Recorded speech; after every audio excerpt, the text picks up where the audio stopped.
अच्छा जी, analytical techniques जो है हमारे पास basically they are use to find the functional group in an unknown organic compound, the molecular formula of the unknown organic compound, या फिर उनका स्ट्रक्चर। जैसे फॉर एग्जांपल कोई भी ऑर्गेनिक कंपाउंड न्यूली डिस्कवर्ड है, तो हमें नहीं पता कि उसमें नंबर ऑफ कार्बन एटम्स कितने हैं, उसका स्ट्रक्चर क्या है, उसका मॉलिक्यूलर फॉर्मूला क्या है, उसमें कौन कौन से फंक्शनल ग्रुप हैं। तो वो सारी इंफॉर्मेशन हम लोग एक्सट्रैक्ट कर पाते हैं by using some analytical techniques.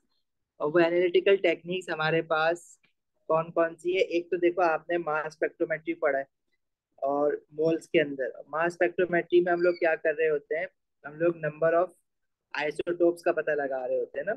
For example chlorine element है, तो क्लोरीन के कितने आइसोटोप्स हैं, and how what are their mass numbers and their relative abundances as well. Similarly, there is one more analytical technique, that is infrared spectroscopy.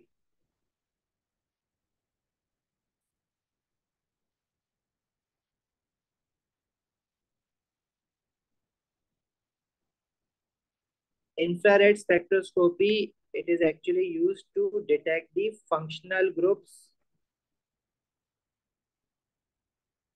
present in any organic compound. किस organic compound में कौन से functional groups present है? अच्छा, इसके अलावा there are other analytical techniques as well, like NMR, जिसको हम प्रोटॉन NMR कहते हैं,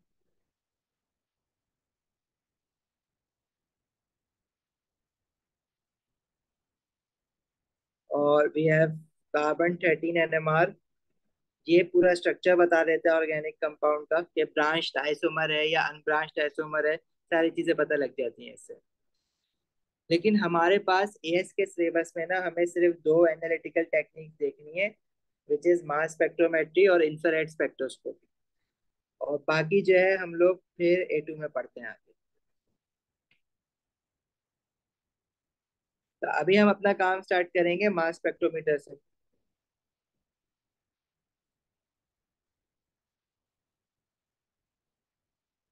अच्छा, मास स्पेक्ट्रोमेट्री हम ऑलरेडी एक बार पढ़ भी चुके हैं, मोल्स के चैप्टर में। ये क्या होता है कि मास स्पेक्ट्रोमीटर हमें क्या बताते हैं? नंबर ऑफ, अगर कोई सैंपल है तो उसमें कितने, उस पर्टिकुलर एलिमेंट के कितने आइसोटोप्स हैं, नंबर ऑफ आइसोटोप्स पता लग जाता है उससे। उन आइसोटोप्स के relate mass to charge ratio से रिलेटिव एटॉमिक मासेस पता लग जाते हैं। जब उन हम आइसोटोप्स का मास टू चार्ज रेशियो पता लगता है, तो उससे क्या रिलेटिव एटॉमिक मास है वो भी पता लग जाता है।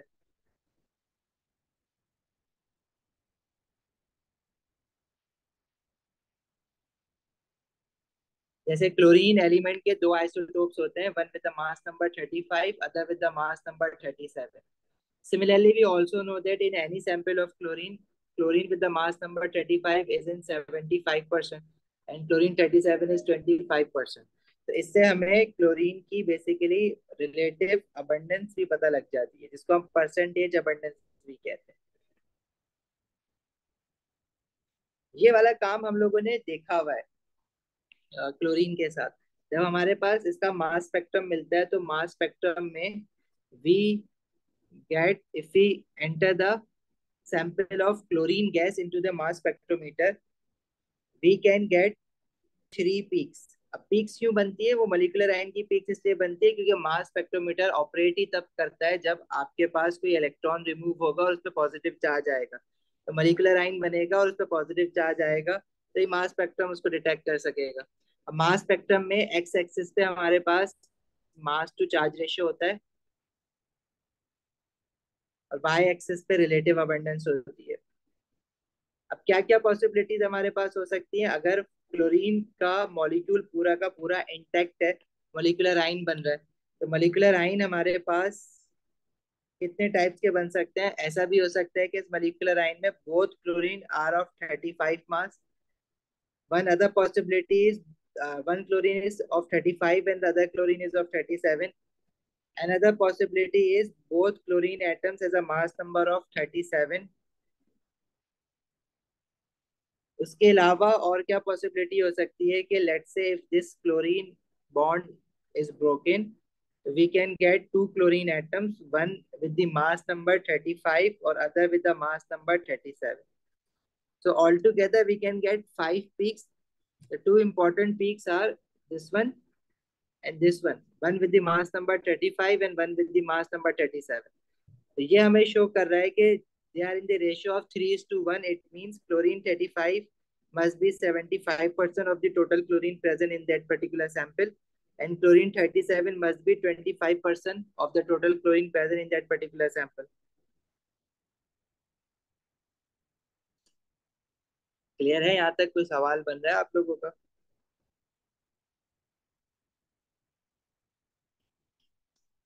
एजाज, अरीबा, हमना, रिकॉल हो गया है यहाँ तक? One can be chlorine 35, other can be chlorine 37. अच्छा, इसके अलावा अगर लेट से मॉलिक्यूल ब्रेक डाउन नहीं होता है तो we can have molecular ion of chlorine 35, जिसका हमारे पास जब मोलिकुलर मास निकालेंगे तो दिस इज 70, दूसरे वाले का 72 होगा,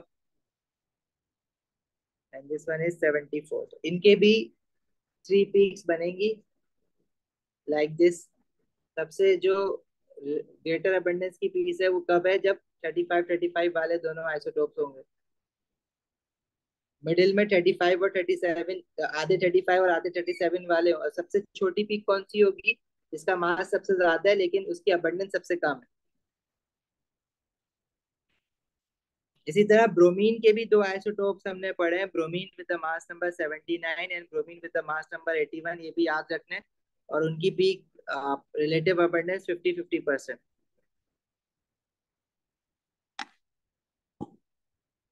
भाई यहाँ तक क्लियर है?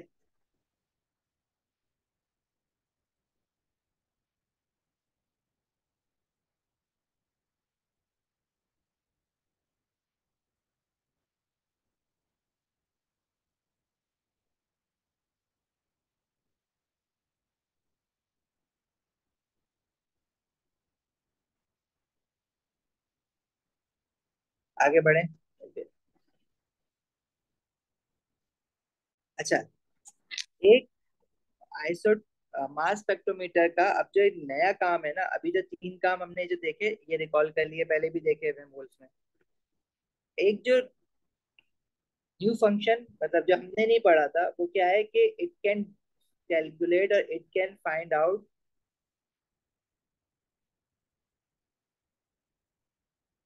नंबर ऑफ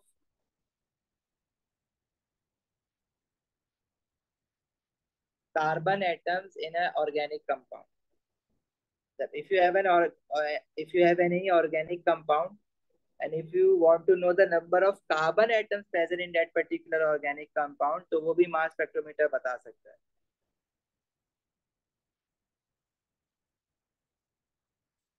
अब वो किस तरह से, जरा उसके लिए थोड़ा सा एग्जाम्पल लेते हैं.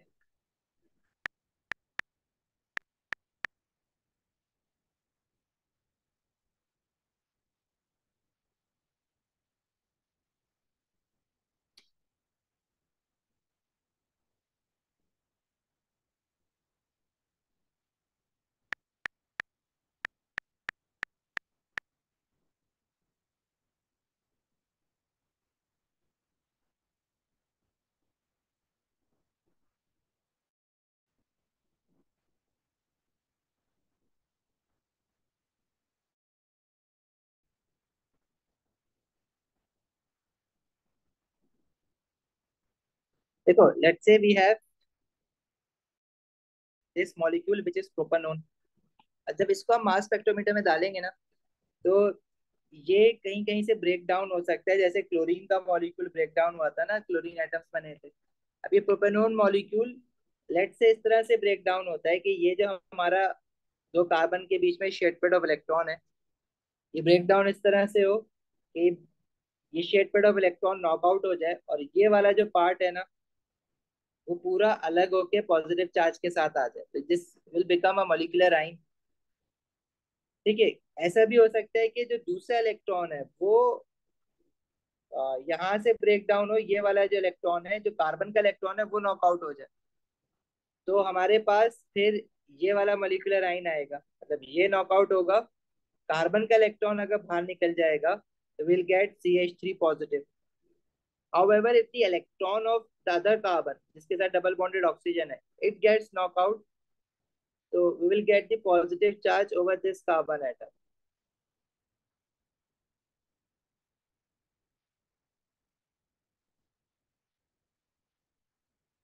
Right? तो अब मास स्पेक्ट्रोमीटर में होता क्या है, पहले ना ये ब्रेक डाउन होता है मॉलिक्यूल्स, इसको हम कहते हैं फ्रेगमेंटेशन.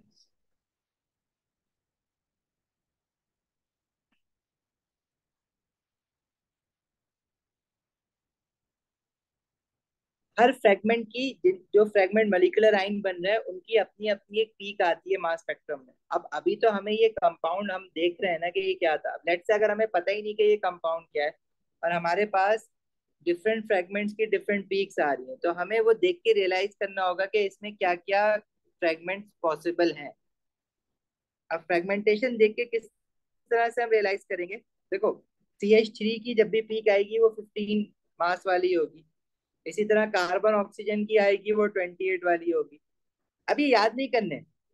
अभी चलो एक काम करते हैं, डायरेक्ट ना इसकी एग्जांपल लेते हैं. अब हमारे पास ना ये एक मास स्पेक्ट्रम बना हुआ है किसी ऑर्गेनिक कंपाउंड का. तो इसमें ना हमें ये आइडेंटिफाई करना है कि ये मास स्पेक्ट्रम जो बना हुआ है ये किस चीज का है, किस ऑर्गेनिक कंपाउंड का है. ठीक है, अगर पढ़ा नहीं है तो मैंने अभी हाइड कर दिया है, हम जरा खुद करेंगे इसको. देखो, हमारे पास सबसे पहले इसमें जो सबसे हाईएस्ट मास की पीक आ रही है ना, डेट इज 60. इसका क्या मतलब है कि यहाँ पे फ्रेगमेंटेशन नहीं हुई है. इस फ्रेगमेंट जो है वो इससे पहले पहले की जो पीक्स है ना वो फ्रेगमेंट की पीक मासेस हैं. ये मॉलिक्यूलर मास है पूरा, कि कोई भी बॉन्ड ब्रेक नहीं हुआ. ये जो भी कंपाउंड है इसका मॉलिक्यूलर मास कितना है, 60 है. इसमें ये जो 15 मास की पीक आ रही है, ये असल में जो मास नंबर है ना ये 15 है, क्योंकि ये ऊपर आपको अबंडेंस नहीं लिखी हुई, मास नंबर ही लिखा हुआ है 15 ऊपर. अबंडेंस तो हमें जरूरत नहीं है अभी इसमें फ्रेगमेंटेशन में. तो 15 मास किस चीज का हो सकता है. देखो ये कह रहे हैं identify the fragments with the mass to charge ratio of 15. अब अगर हमारे पास कोई भी ऑर्गेनिक कंपाउंड है उसमें कार्बन और हाइड्रोजन तो हो गई ना. अगर मैं एक कार्बन लगाऊं, आप कहो कि भाई ऐसा फ्रेगमेंट है जिसमें दो कार्बन एटम्स हैं, तो जब भी आप दो कार्बन एटम लगाओगे तो कार्बन के ही मिला के दोनों के मास जो है वो 12 + 12 24, तो यही हो जाएगा. इट मीन्स के 15 फ्रेगमेंट दो कार्बन से तो नहीं बन सकता. तो कितने कार्बन से बनेगा, जस्ट वन कार्बन. क्योंकि देखो ना, अगर मैं ऐसा फ्रेगमेंट बना रहा हूँ 15 का जिसमें दो कार्बन एटम्स है, तो कार्बन का मास है 12, तो two carbon would make your total mass would be 24. मतलब वन टू कार्बन वाला फ्रेगमेंट तो नहीं है 15 मास वाला, वन कार्बन वाला फ्रेगमेंट है. अच्छा, वन कार्बन बनाओगे तो उसका तो मास 12 है, 15 तो नहीं. इट मीन्स के उसके साथ फिर आप 15 करने के लिए तीन हाइड्रोजन लगा सकते हो. और इस कार्बन का एक बॉन्ड टूटा होगा तो इसका इलेक्ट्रॉन भी निकल गया तो पॉजिटिव चार्ज. तो ये जो 15 वाला फ्रेगमेंट है ये बेसिकली CH3 पॉजिटिव वाला है.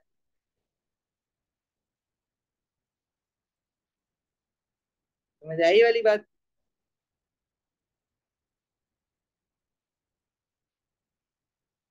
अच्छा चलो इसको ना थोड़ा सा पहले इजी करके एक्सप्लेन करते हैं.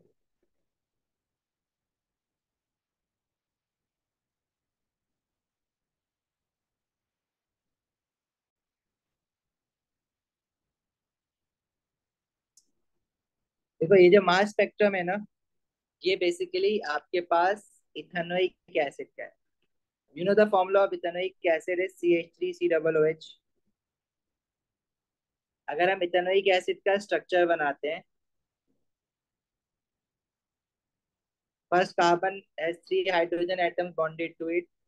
Second carbon has carbon double bonded oxygen, O and H. अब इसमें देखो बच्चे, कितनी पीक्स आई हैं, 15 की आई है, 43, 45, 60. They are total of 4 peaks. तो जो सबसे बड़े मास वाली पीक होती है ना वो हमेशा मॉलिक्यूलर मास की होती है. मतलब इसमें कोई भी बॉन्ड ब्रेक नहीं हुआ है, तो पूरे के पूरे मॉलिक्यूल में सारे के सारे एटम्स का जब मास लोगे तो वो मॉलिक्यूलर मास बन जाएगा. इथेनोइक एसिड का जब आप मॉलिक्यूलर मास निकालोगे तो वो कितना आएगा, कार्बन इज 12, या total of 2 carbon in the ethanoic acid, hydrogen का एटॉमिक मास इज 1, या total of 4 hydrogen, and oxygen is 16, total of 2 oxygen. तो ये कितना बन रहा है, 60।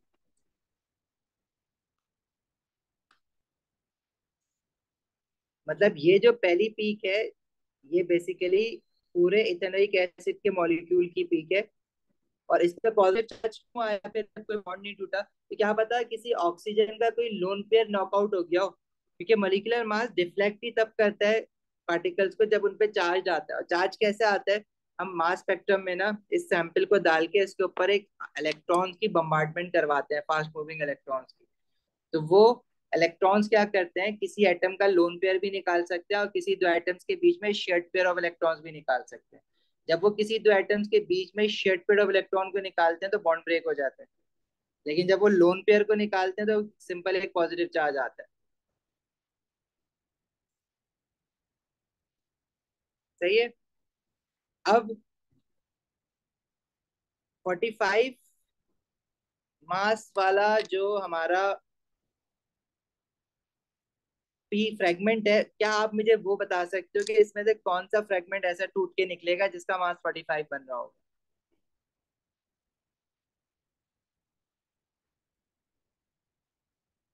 देखो अगर मैं इसको इस तरह से ब्रेक करूं, एक फ्रेगमेंट निकल जाए CH3 का,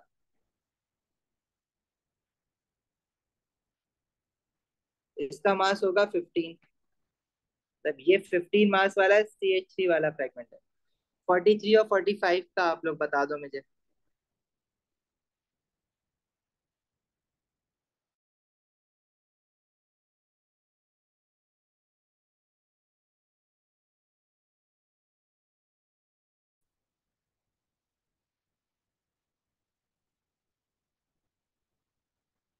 हरी बात समझ आई बात।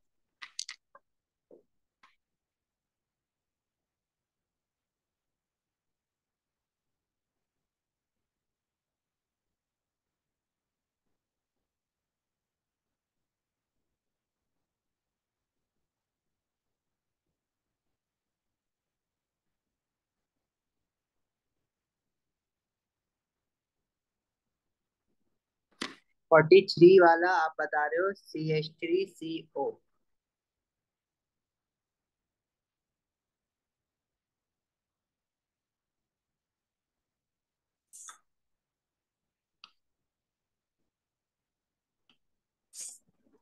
मतलब दिस फ्रेगमेंट राइट,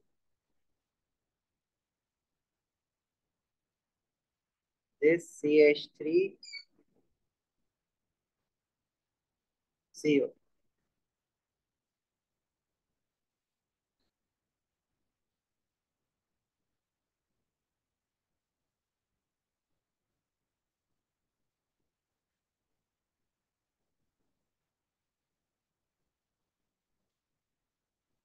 ठीक है, इसका मास 45 बन रहा है, 12 + 3 + 12 + 16, सॉरी 43 बन रहा है।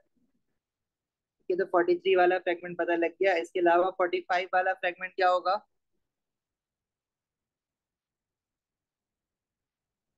COOH 45। यस।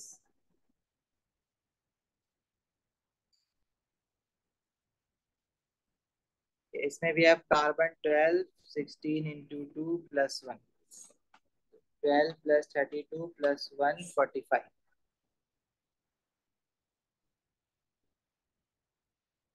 सही, अब समझ आया।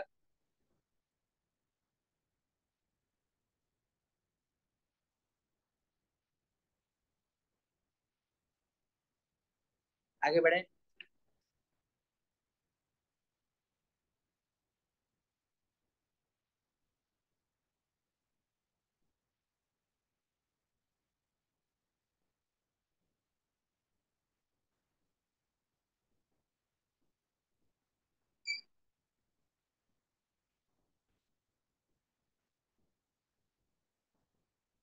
अच्छा, अब देखो हमारे पास एक मास स्पेक्ट्रम होता है, हाई रेजोल्यूशन मास स्पेक्ट्रम। हमने क्या बोला कि अभी तक फ्रेगमेंटेशन तो चलो हमने देख ली, लेकिन हमने यूज किया, आइडेंटिफाई किया मास स्पेक्ट्रम का कि किसी भी ऑर्गेनिक कंपाउंड में we can find the number of carbon atoms. अब how we can find the number of carbon atoms in any unknown organic compound? तो उसके लिए जो मास स्पेक्ट्रम हमें मिलता है ना, वो हाई रेजोल्यूशन मास स्पेक्ट्रम मिलता है। और हाई रेजोल्यूशन मास स्पेक्ट्रम पे ये जो मॉलिक्यूलर आइन पीक होती है ना, देखो मॉलिक्यूलर आइन पीक वो पीक है जब कोई भी बॉन्ड ब्रेक नहीं होगा, जब सारे के सारे atoms that are suppose to in that particular molecule वो एग्जिस्ट करेंगे, तो that is molecular ion peak.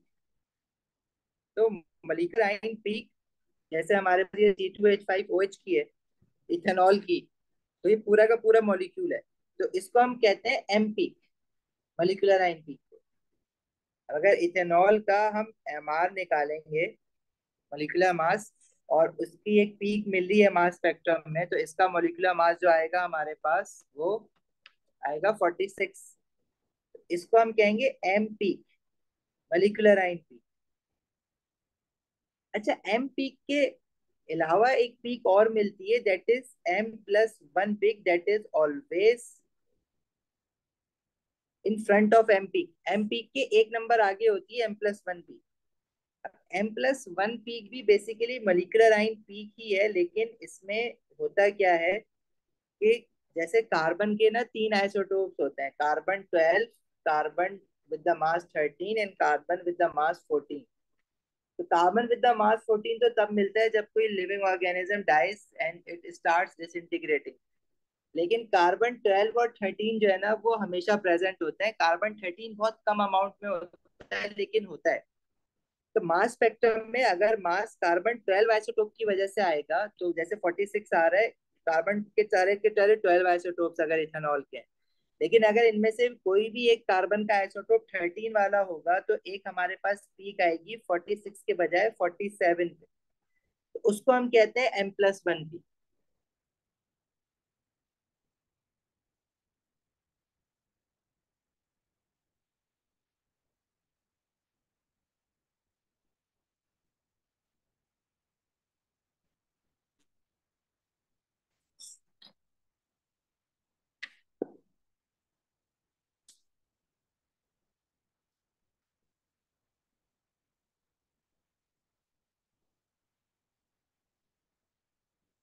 सही है, समझ आई वाली बात? अच्छा, अब हमें क्या लेना देना है इस M और M+1 पीक से? ये M और M+1 पीक की जो परसेंटेजेस होती है ना, जिसको हम अबंडेंस कहते हैं, the word is abundance for percentage in mass spectrum. इसकी परसेंटेजेस यूज करके we can find the number of carbon atoms in that particular molecule with the formula where n is equals to 100 divided by 1.1. You do not have to worry about this formula की derivation, you just have to learn this formula and use this formula. So 100 divided by 1.1 multiply by abundance of M+1 ion peak divided by abundance of M+ ion peak. अब abundance of M+1 ion peak वो आपको given होगी, या तो spectrum में given होगी या आपको क्वेश्चन में गिवन होगी। तो इस फॉर्मूला में जब ये चीजें रखोगे, तो आपके पास जो एन की वैल्यू आएगी, एन क्या है? Number of carbon atoms. ये n is number of carbon atoms in a organic compound. ये फॉर्मूला लिख लो अपने पास।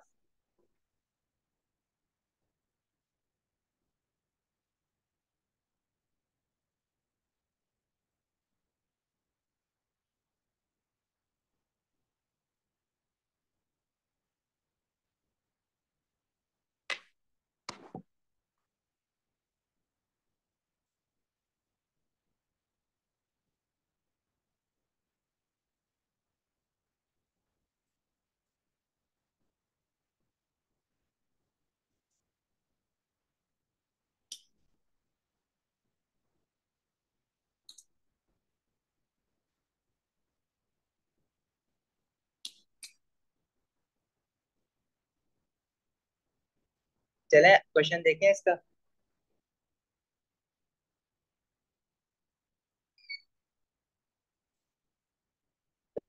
चलो क्वेश्चन सॉल्व करो। An unknown compound has a molecular ion peak M plus with a relative abundance of 54.5% and has an M+1 peak with a relative abundance of 3.6%. M+1 peak 3.6 है और M peak जो है वो 54.5 है। तो आपने formula जो यूज करना है वो same 100 divided by 1.1 multiply by abundance of M+1 peak divided by M peak. 100 divide by 1.1, M+1 peak की अबंडेंस है 3.6 और M पीक की है 54.5। अब हमारे पास जो आंसर आएगा वो नंबर ऑफ कार्बन एटम्स होंगे, उसको हमेशा हम होल नंबर्स में ही लिखेंगे। ठीक है, उसको हम डेसिमल में नहीं लिख सकते। ये आ रहा है 6.00 something 6। These are this organic compound है 6 कार्बन एटम।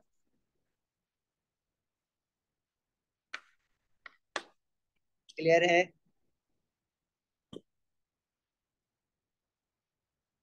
आगे बढ़े।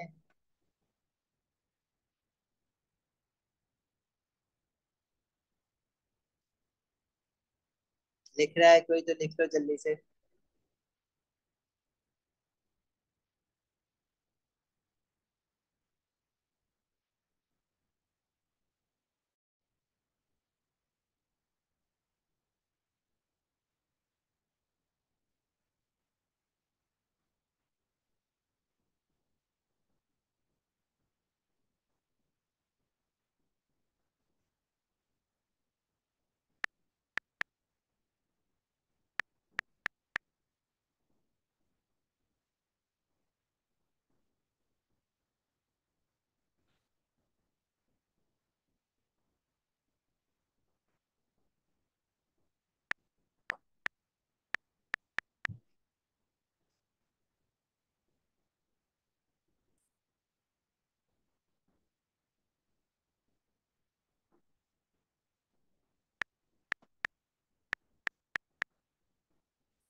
अच्छा, ये जो मास स्पेक्ट्रोमीटर हमारे पास है, ये बेसिकली 2022 के बाद सिलेबस में ऐड हुआ है।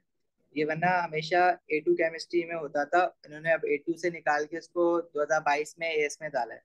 तो इसके जो क्वेश्चन बैंक है ना हमारे पास बहुत कम है। इसका जो क्वेश्चन आया हुआ है ना, अभी रिसेंटली आ तो गए एक दो क्वेश्चन इसके, लेकिन वो बहुत स्ट्रेट फॉरवर्ड क्वेश्चन है। एक फ्रेगमेंटेशन वाला है जो मैंने आपको वो करवाया है अभी ऊपर, और नंबर ऑफ कार्बन एटम्स निकालने वाला है जिसमें M+1 और M पीक दे देता है, कहता है नंबर ऑफ कार्बन एटम्स निकालो। जैसे एक ये क्वेश्चन है। अब इसका सिर्फ मास स्पेक्ट्रोमेट्री वाला काम हमने करा है। वैसे ये क्वेश्चन तो मैंने A2 से निकाला है, क्योंकि इसमें ना एक एक्स्ट्रा पार्ट भी है जो कि हम करें तो ज्यादा अच्छी बात है। अदरवाइज एएस में अभी ये पार्ट 1 की तरह आया हुआ है बस क्वेश्चन। तो आप क्या मुझे इसका सिंपल, हमें जो निकालना है ना वो इसका नंबर ऑफ कार्बन एटम निकालना है। देखो इसमें ना परसेंटेजेस किस तरह से दी हुई है, रेशियो दिया हुआ है परसेंटेज का। एम की परसेंटेज दी हुई है एम पी की 22.1 और M+1 इज 0.7। भाई जो भी परसेंटेजेस दी हुई है, जब जब आप फॉर्मूला में रखोगे 100 divided by 1.1 multiply by M+1 peak की अबंडेंस प्लस M पीक की अबंडेंस, तो आप बेसिकली क्या करोगे, रेशियो ही लोगे ना उसका। तो परसेंटेजेस उसने डायरेक्ट रेशियो ही दे दिया। 0.7 डिवाइड बाय 22.1 रखेंगे इसको, तो नंबर ऑफ कार्बन एटम्स आ जाएंगे। समझ आई बात?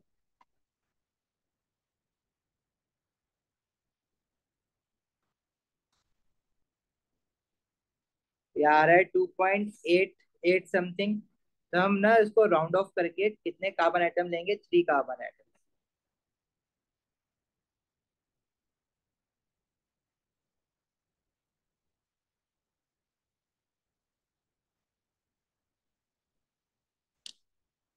आगे बढ़े।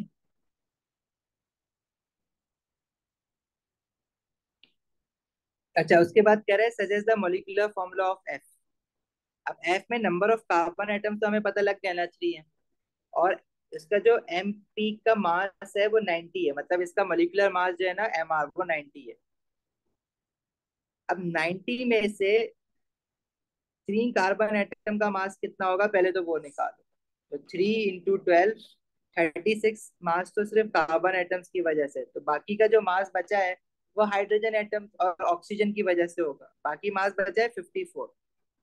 अब अगर 54 में से आप कहते हो कि इस कंपाउंड में सिर्फ एक ऑक्सीजन है, मतलब उसका मास 16 होगा, तो 54 - 16 विल गिव यू 38। तो 38 masses due to hydrogen impossible है, ठीक है, हर हाइड्रोजन का मास 1 ग्राम होता है। तो 38 हाइड्रोजन लगाने पड़ेंगे, तो क्या 3 कार्बन एटम के साथ 38 हाइड्रोजन लग सकते हैं किसी भी तरह? यहाँ तक बात समझ आई? ये जो 54 मास हमारा बन रहा था, वो कार्बन का मास हटा दें तो 54 बनेगा। उसमें से अगर मैं 16 लगाता हूँ, मतलब एक ऑक्सीजन, तो एक ऑक्सीजन मीन्स के rest of the mass is due to hydrogen which is 38। Hydrogen can not make up to 30 mass because 3 carbon atoms can not hold 38 hydrogen atoms. It means के ऑक्सीजन एक नहीं है, oxygen एक से ज्यादा है। अब आप कहो कि ऑक्सीजन अगर दो है, तो दो ऑक्सीजन का मास कितना हो जाएगा? 2 × 16। This would make 54 - 32 which is 22। तो हाइड्रोजन की वजह से 22 मास बन रहा है। It means there must be 22 hydrogen atoms. Again 3 carbon atoms can not hold 22 hydrogen atom. कोई ऐसा कंपाउंड तुमने देखा है कि 3 कार्बन के साथ 22 हाइड्रोजन लगे हुए हो? एक कार्बन के साथ 4 हाइड्रोजन ही आ सकते ना मैक्सिमम। और देन उसमें फिर एक ऑक्सीजन और बढ़ा के देख लो। मतलब अगर ऑक्सीजन लेट से 3 ऑक्सीजन है, तो फिर क्या बनेगा? 54 × 3 × 16 इज 6। हाँ, अब 6 hydrogen atoms make sense, right? अब कोई ऐसा कंपाउंड हो सकता है ना जिसमें we have 3 carbon atoms, 3 oxygen atoms and 6 hydrogen atoms. इतना तो आइडिया हो गया ना। अब बिल्कुल कुछ भी नहीं पता था इस ऑर्गेनिक कंपाउंड के बारे में, अब आपको ये पता लग गया कि इसका मोलिकुलर फॉर्मूला कितना है मास स्पेक्ट्रोमीटर से। अभी आईआर स्पेक्ट्रोस्कोपी यूज करोगे तो ये पता लग जाएगा कि इसमें फंक्शनल ग्रुप कौन सा है। अभी जो ऑक्सीजन है, क्या वो एल्डिहाइड है, कीटोन है, कार्बोक्सिलिक एसिड है, अल्कोहल है? ठीक है, तो अल्टीमेटली स्ट्रक्चर पता लग जाएगा आपको। समझ आया क्यों पढ़ रहे हैं एनालिटिकल टेक्निक्स को?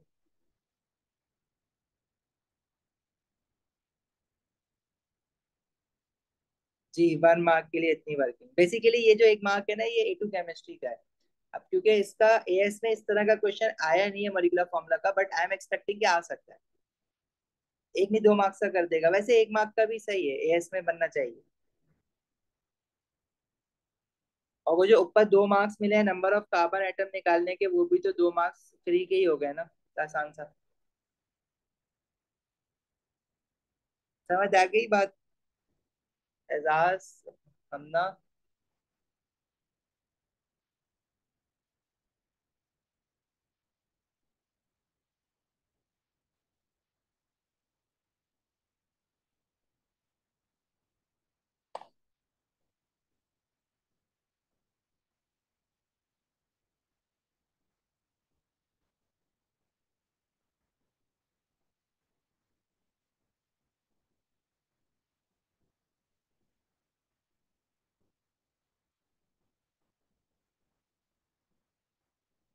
चले आगे बढ़े।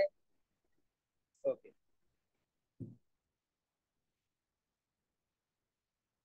ऐसे और भी क्वेश्चंस हैं। ठीक है, सिंपल यही टेक्निक चलती है। अच्छा, इसके अलावा हमारे पास मास स्पेक्ट्रम ना क्लोरीन और ब्रोमीन के रिस्पेक्ट से भी बनते हैं। देखो, अगर मैं मेरे पास ऐसा हेलोजन एल्केन है जिसमें 2 क्लोरीन एटम्स हैं, जैसे कि है, हम क्या पढ़ रहे हैं? We are actually studying when we have 2 chlorine और ब्रोमीन एटम्स पर मॉलिक्यूल। तो उसका जो मास स्पेक्ट्रम होगा, उसमें जो पीक्स होंगे, उन पीक्स को हम क्या बोलेंगे, ये देख लेते हैं। देखो, अगर हमारे पास जो मॉलिक्यूल है उसमें 2 क्लोरीन एटम है, both with the mass number 35, उसको हम एम पीक कह रहे हैं।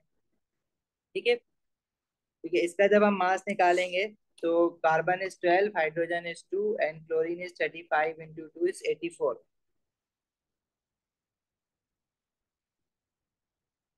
But if in a molecule one chlorine atom is of isotope 35 and the other is mass 37, तो इसका जब हम एमआर निकालेंगे, तो इसका जो एमआर आएगा ना, वो आपका आएगा 86। तो वो दो ज्यादा आ रहे हैं ना, जैसे कार्बन 13 के केस में +1 आ रहा था, यहाँ पे +2 आ रहा है, तो इसको फिर हम M+2 पीक कहते हैं।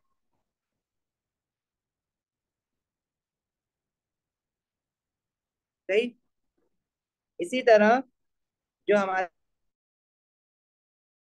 पास ऐसा भी मॉलिक्यूल हो सकता है जिसमें, देखो दो क्लोरीन में से हमने पहला वाला जो है वो बनाया क्लोरीन 35 और दूसरा क्लोरीन एटम 37।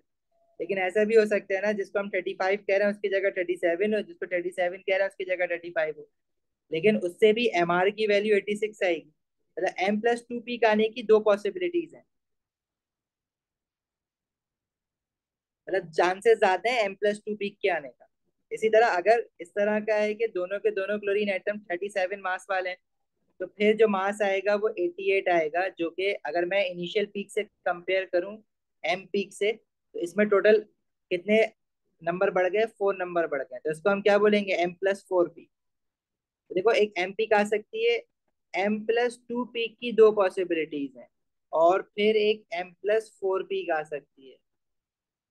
अगर मैं इनके रेशो पूछूं कि रेशो कितने होंगे M+2 और M+4 पीक के, तो देखो दोनों के दोनों जो आइसोटोप्स हैं क्लोरीन के, वो एक आपका 75% है, और 37 वाला 25% है। 75% वाला जो आइसोटोप है वो 3/4 है, और 37 वाला जो आइसोटोप है वो 1/4 है। तो देखो, जैसे आप मैथ्स में प्रोबेबिलिटी पढ़ते होगे किसी टाइम वो लेवल में, कि there is one possibility that both the isotopes at mass with the mass number 35 35। तो पहले आप पहला क्लोरीन मास आइटम भी 35 वाला, दूसरा क्लोरीन आइटम भी 35 वाला, तो इसकी प्रोबेबिलिटी क्या होगी, 1/4 × 1/4, सॉरी 3/4 × 3/4, क्योंकि 35 वाले की परसेंटेज 3/4 है ना। इसी तरह अगर एक M+2 का आ रहा है, M+2 की पीक आ रही है, तो उसकी प्रोबेबिलिटी क्या है कि may be in one molecule first chlorine atom is of 35 मास, जो कि उसकी प्रोबेबिलिटी है 3/4, और सेकेंड जो होगा उसी मॉलिक्यूल में 37 का है, 1/4। But there is one other chance, जैसे आप ट्री डायग्राम पढ़ते होगे ना प्रोबेबिलिटी पढ़ते वक्त, जो एक बॉक्स में हमारे पास दो कलर की बॉल्स अगर है, एक ब्लैक बॉल है और एक रेड बॉल है, तो ब्लैक बॉल आने की प्रोबेबिलिटी जो है वो 3/4 है, और रेड बॉल आने की प्रोबेबिलिटी जो है वो 1/4 है। हमने दो बॉल्स ड्रॉ करी हैं, तो क्या दो बॉल्स उठाई हैं कंसेक्यूटिवली, तो ऐसा हो सकता है ना, एक ब्लैक आए और फिर रेड आए, या फिर पहली रेड आए दूसरी ब्लैक आए, तो black red plus red black. यहाँ पे भी ऐसा ही है, पहला 35 वाला दूसरा 37 वाला, तो 3/4 × 1/4, और पहला 37 वाला तो 1/4, और दूसरा 37 वाला तो, दूसरा 35 वाला तो 3/4। तो ये दोनों मिलके जो है ना M+2 का चांस बनेगा। और M+4 का क्या होगा, 1/4 × 1/4, जिसमें सिर्फ दोनों 37 वाले हो। इसको सिंप्लीफाई करेंगे तो 9/16 बन जाएगा ये, और this is 3/16 plus 3/16 and 1/16। This is 9/16, 6/16 and 1/16। इन सबको 16 से मल्टीप्लाई करेंगे तो रेशियो बनेगा 9:6:1। आप डायरेक्ट अगर ये आखिरी याद भी कर लो ना, कि जो इनकी पीक्स का रेशियो है वो 9:6:1 है, तो वो भी काम कर देगा आपको। समझ आई बात।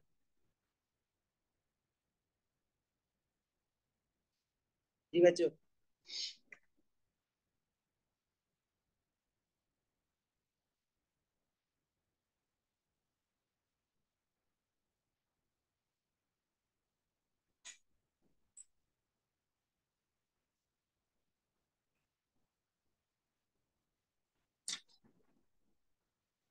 इसी तरह अगर मैं आपको कहूँ कि उसका निकालो,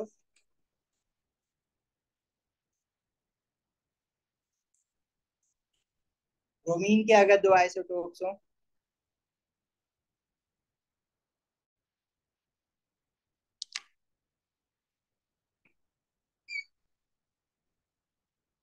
let's say if we have chloro bromo chloro bromo di bromo methane, तो ब्रोमीन के जो दो आइसोटोप्स होते हैं, एक का मास होता है 79 और एक का होता है 81। तो अगर दोनों ब्रोमीन के आइसोटोप्स हमारे पास फिर ब्रोमीन भी ना होगा नीचे, रुको।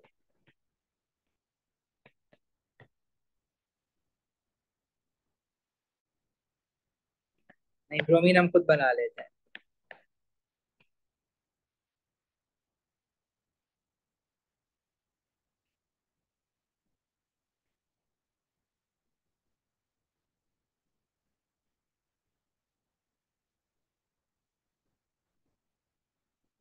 देखो, अगर दोनों ब्रोमीन के आइसोटोप 35 मास वाले हैं,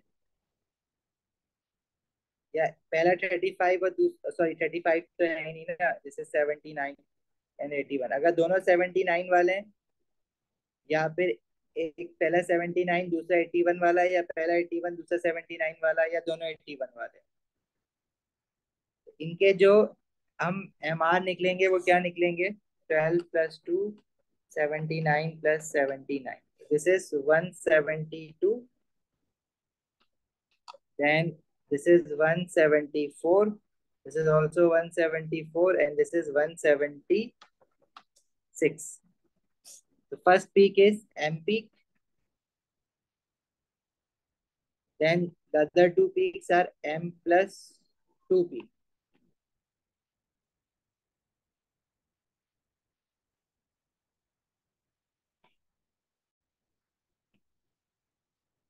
And the last one is M plus 4 peak. Relative abundance chlorine के दोनों आइसोटोप्स की 50-50% होती है। अब अवेलेबिलिटी की बात करें तो हाफ और हाफ, तो इनके पीक्स का जो रेशियो आएगा वो बता सकते हो क्या आना चाहिए?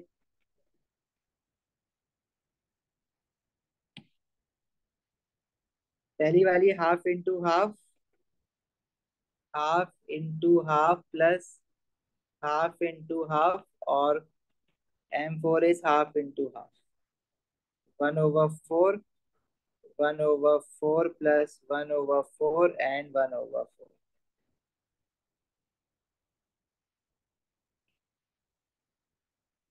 ये बन जाएगा 1/4 एंड 2/4 और 1/4, सबको 4 से मल्टीप्लाई करेंगे तो दिस वुड बिकम 1:2:1।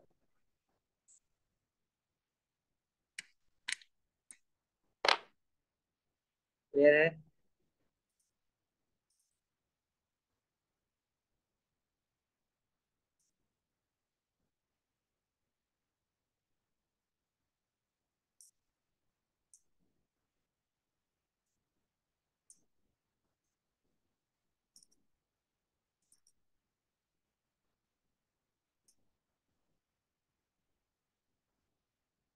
अच्छा, इसका क्वेश्चन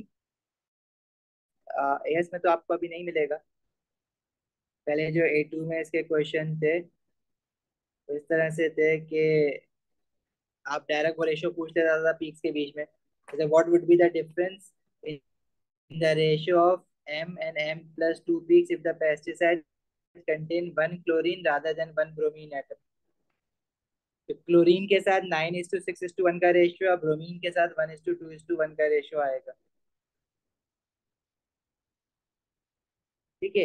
ये इसके अलावा ये जो हैंडआउट है ना इसका, वो आपको मिल जाएगा गूगल क्लासरूम से क्वेश्चंस का। बाकी मैंने आपको हैंडआउट तो भेज दिया है, पास पेपर वहां से मिल जाएंगे।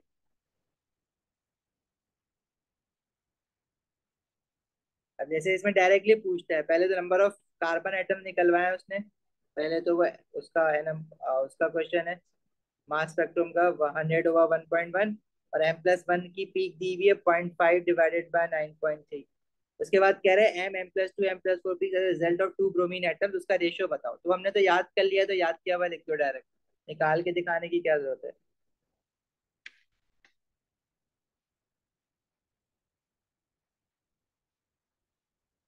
सही है।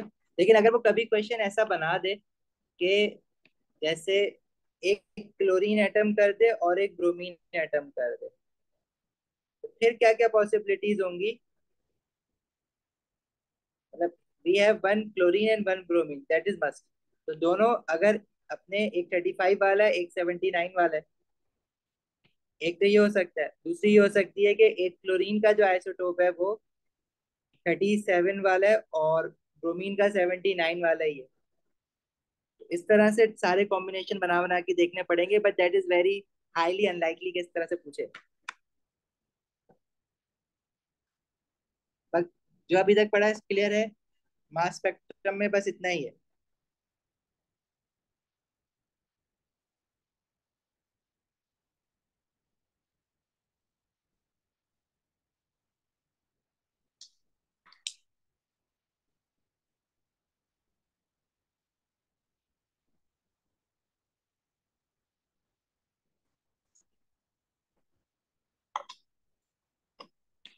चलो अभी जा सकते हो, नेक्स्ट क्लास में आया स्पेक्ट्रोस्कोपी पढ़ना है बस, उसके बाद हमारा कोर्स रैप अप हो जाएगा। बाकी एलडी की क्लासेस का स्केड्यूल तो आप लोगों के पास आ गया है, तो उसको जरा स्ट्रिक्टली क्लासेस को अटेंड करना और साथ साथ एलडी भी करना।